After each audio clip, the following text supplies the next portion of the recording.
بسم اللہ الرحمن الرحیم۔ نئے آنے والے دوست چینل کو سبسکرائب کر کے بیل نوٹیفیکیشن دبا لیں۔ عورت کے تابوت پر فرشتوں کا ہنسنا۔ فرشتے عورت کے تابوت پر ہنستے ہیں۔ ایک دن رسول اکرم صلی اللہ علیہ وسلم حضرت جبرائیل علیہ السلام سے پوچھا، کیا فرشتے بھی کبھی ہنسا کرتے ہیں؟ جبرائیل نے عرض کیا، جی ہاں یا رسول اللہ، فرشتے تابوت پر رکھی اس عورت کی میت پر ہنستے ہیں جو جب تک زندہ ہوتی ہے تو پردہ و حجاب نہیں کیا کرتی، لیکن جب مر جاتی ہے تو اس کے تابوت پر اور اس کی قبر کی لحد میں اس پر چادر ڈالی جاتی ہے تاکہ نامحرم اس کا جسم یا جسمانی بناوٹ نہ دیکھ سکے۔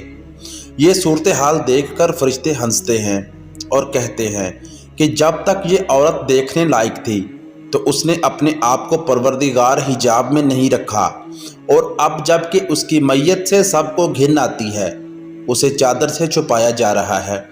ارشاد رب العزت ہے کہ سورۃ الملک، جس نے موت اور حیات کو اس لیے پیدا کیا کہ تمہیں آزمائے، تم میں اچھے کام کون کرتا ہے، اور وہ غالب اور بخشنے والا ہے۔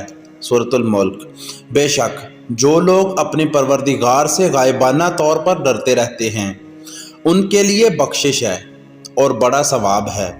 اللہ تعالیٰ تو عورت کو مرنے کے بعد بھی مرد سے زیادہ کفن کا کپڑا عطا فرماتے ہیں۔ عورت کو چاہیے کہ دنیا میں بھی اپنے پروردگار کو راضی کرے۔ دوستو، پردہ انتہائی اہم ہے، یہ لازمی کیا کریں اور اپنے گھر والوں سے لازمی پردہ کروائیں۔ خدا پاک ہم سب کو دین اسلام پر چلنے کی توفیق دے، آمین۔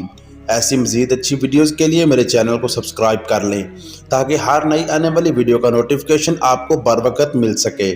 ملتے ہیں نیکسٹ ویڈیو میں، تب تک کے لیے اللہ حافظ۔